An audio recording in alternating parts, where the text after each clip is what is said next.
Hovering over upgrade Jackie. Yep, spare change. It will be locked in and upgraded, of course. We've been seeing a lot of Crispy playing, different variations of Collector, mostly spare change, with, back in the pack. And he's been playing it like kind of, I really like watching that variation too. It's just like kind of interesting, not in a sense of like next gen Jackie kind of like that, but just like watching from him and Deadly Rebel, just so much space control with air bombs, ground bombs, just so much space control. All right, here we go. Hijinx in there immediately. Also, we see Hijinx not going for next gen, right? Immediately out of the gate, he's going for upgraded. I think maybe he was kind of looking to have fun with players he hadn't fought before, but here, he knows Krispifungus, he knows what he's up against, he knows how deep in the bracket he is. He's going for it. Uh-oh, you guys sound like he lost. Black lost? Oh, man, that is awful. No. All right, nobody talk about it. Nobody talk about it when he comes here. We're all friends. We don't want to make him upset, okay? We're just going to ignore it happen. Yeah. He's a winner in our books. Damn, that is rough, though. That is rough. Yeah, no consolation prize here. Oh, look at that connection. Crispy. He lost because of Thumper. Dream, I feel like that's just a punch in the gut for him. You always talk about Thumper man. so bad. It's unusable. Got him. Unfortunate. Yep, Crispy. One of the best parts about Collector is, like, sorry, I just did one of the worst parts. Stand 4 has a false block gap in it after the second stand 4, and you can't finish the whole string when it happens. If your opponent knows that, you have to play around that stagger game and really just kind of stretches off his more of a Collector's pressure. I really wish that was a more universal mechanic, that plenty of characters had these strings that if you flawless block the first hit or whatever hitting them, it stops them dead in their tracks. I think that it's an interesting mechanic. It will incentivize and reward players that are using the flawless blocks. I think not only does there need to be more of them, but they need to be properly identified in the move list too. I can think of like 5 moves that are like that, and not every character has them. Should not be that way. Ooh, big uppercut crushing blow here from Crispy. Goes for the double uppercut, not going to get the connection, but he still has a hearty life lead. As soon as I say that, though, the snout splitter comes in from Hijinx. Overhead. Crispy, covering himself with the overhead. Just needs one more hit with him down. Two's gonna whiff with that little bit of airspace of Jackie Briggs, claiming that round is Hijinx. And you gotta brush that off from Crispy. You have to. Yeah, don't worry about it here. Crispy is gonna connect a throw here. I don't know if I saw an escape failed pop up as well, so this could be deadly. Ooh, that might have been a crushing blow attempt as well. Getting away with that roll. Good play from Crispy. Not confirmed the full combo. Just going to throw the bag of Spirits instead.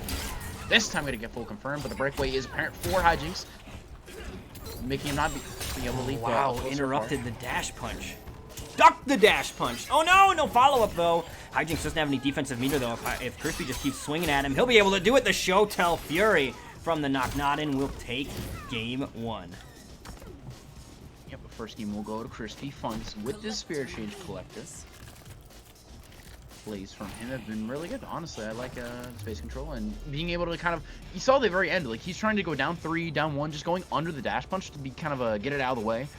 There's really no way she can punish it at that point unless she leaps in, but she had no defense meter to really do that. Like since he just had breaking away, he couldn't do far leap, he couldn't do close leap, and at that point the regular leap would have outreached. So just going under the dash punch is Krispifungus.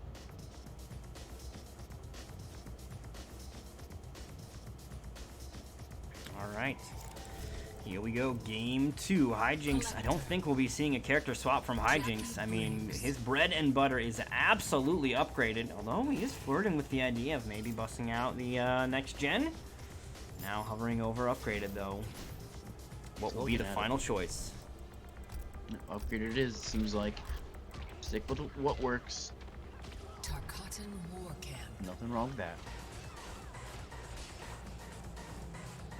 Air ground pound. Hijinx is one of the few players I really see abuse the use of air ground pound.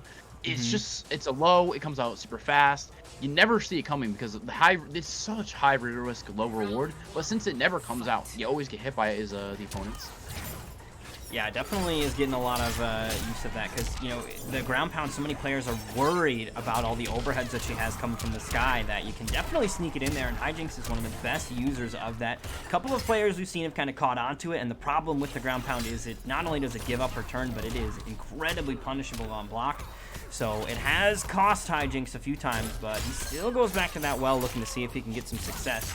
Use the Shotel Fury, another amplify of the Shotel Fury. I don't necessarily know if I like amplifying the Shotel Fury, but I mean, while I say that, Crispy's already got the meter back. My argument would be the meter's not worth it, but when you're sitting on 2 bars, why not? If you catch him again after, you still have the other bar for the bola, and it's not like he has 2 bar combos.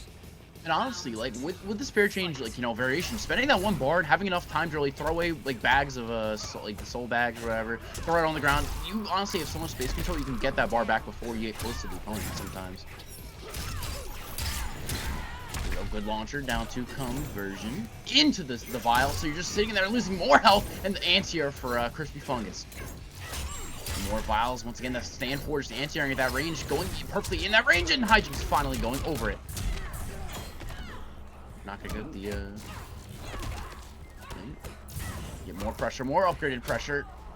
Attack this time for Crispy, and this is the time he got the he went for the anti-air. Once again, Crispy went for the anti-air. Armor. Yep, that's what Fatables do for you. Even with that nerf to the startup on the armor, still gonna activate in time to keep Krispifungus alive, but the anti-air jab from Hijinx, that is gonna turn it right back around into his favor. Of course, also going to mean Krispifungus spent a fatal blow and has nothing to show for it. We'll be moving into our final round here in game 2 with minimal resources available for our players. Yeah, bittersweet, using all those resources for Krispifungus, not gonna be able to have them had.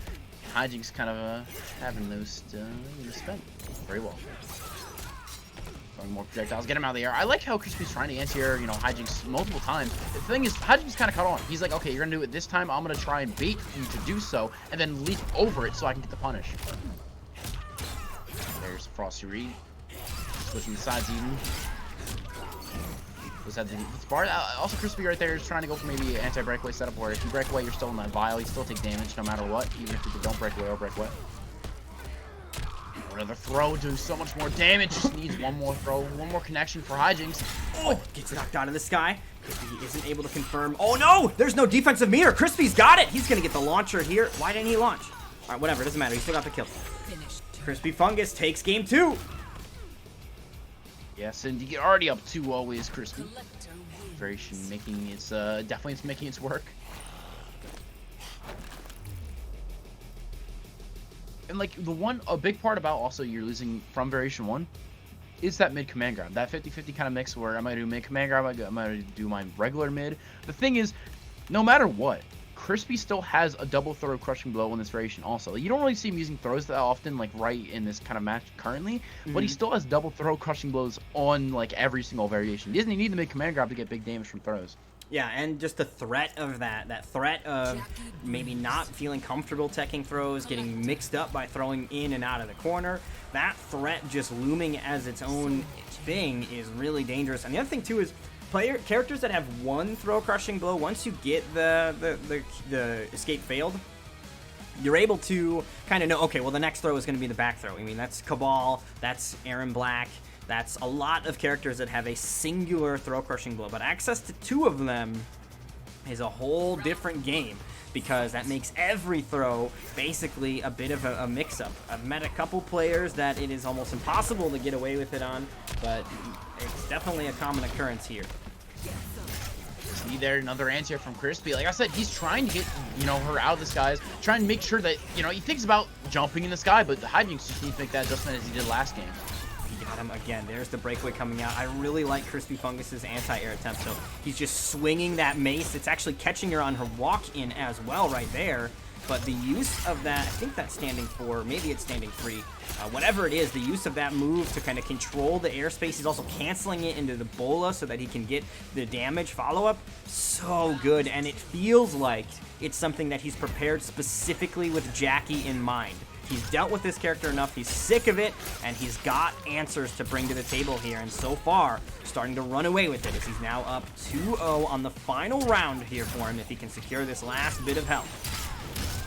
Another launch for Krispifungus, another breakaway for Hijinx, and once again, just sitting in the vial. No matter if you break away or not, you're sitting in that vial, taking space away from you, and Crispy, with that one connection, will just be one combo away from this victory. Just keep swinging.